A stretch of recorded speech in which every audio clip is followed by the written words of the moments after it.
ठंड का मौसम था, बाग हरियाली से दमक रहा था। तभी बादशाह अकबर ने सभापतियों को बाग में दरबार लगाने का हुक्म दिया। हुक्म की तालीम हुई और पूरा दरबार अकबर और बीरबल बाग में बैठे थे। अकबर के आदेश पर बीरबल सभा में न्याय का कार्य देख रहा था।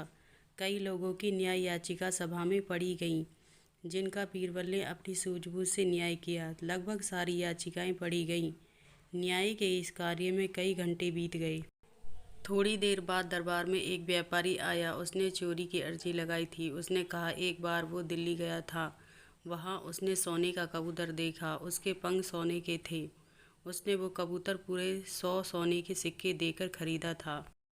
दिल्ली से आने के बाद उसने उस कबूतर को अपने घर में पिंजरे में रखा था और रोज़ सुबह और शाम उसे दाना डालता था।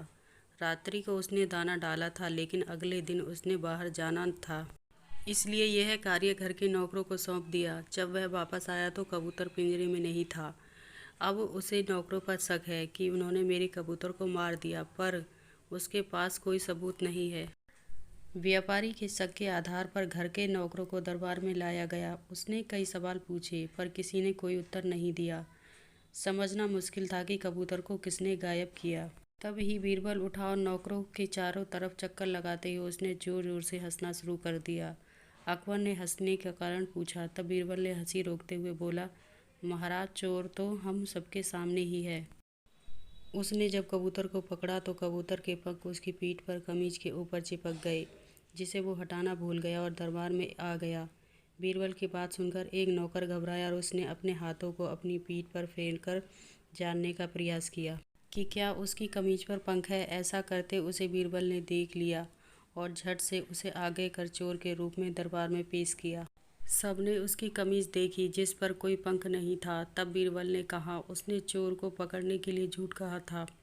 उसे पता था कि जिसने चोरी की है वो जरूर अपनी पीठ की तरफ अपने हाथ बढ़ाएगा और अन्य नौकर सहजता से दरबार में खड़े रहेंगे, और वही हुआ। इस तरह बीरबल ने सोने के कबूतर की चोरी का न्याय किया, जिसे देखकर फिर से अकबर ने बीरबल की तारीफ की और सभी दरबारियों का चेहरा उतर गया। फ्रेंड्स, आपको ये सोने के कबूतर की चोरी कहानी कैसी लगी? आप अपने कमेंट के द्वारा हमें अवश्य बताएं। पसंद आने पर लाइक और शेयर करें, सब्सक्राइब करें और बेल आइकन को दबाना ना भूलें। Thank you for watching.